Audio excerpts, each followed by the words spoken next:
Today, the government published the interim findings of its Modernising Defence Programme study. And I think what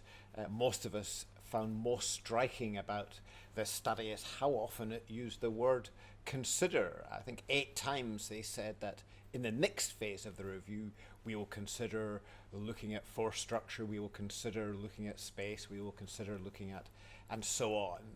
And how few actual decisions there were. The only decision that I found in this document was the decision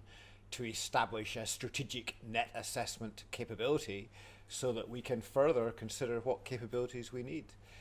And it's quite remarkable, I think, that after a year of defence review, one of the longest defence reviews we've had in our post-war history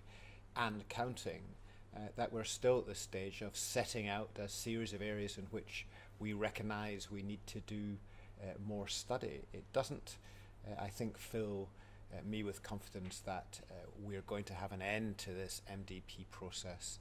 anytime soon, and the study, to be fair, doesn't mention when it will come to an end. And this is, I think we all understand the political background to this, because when the MDP was spun out of the main National Security Capability Review at the beginning of 2018, it was done so in the hope from the Defence Secretary that having a defence on the review would elicit more cash from the Treasury and from the Prime Minister, and that hasn't been the case and appears still unlikely given the substantial amount being allocated to the health service on the one hand and the very considerable fiscal uncertainty around Brexit on the other. But what I think all this means is that the Minister of Defence does not appear to be prepared to take difficult spending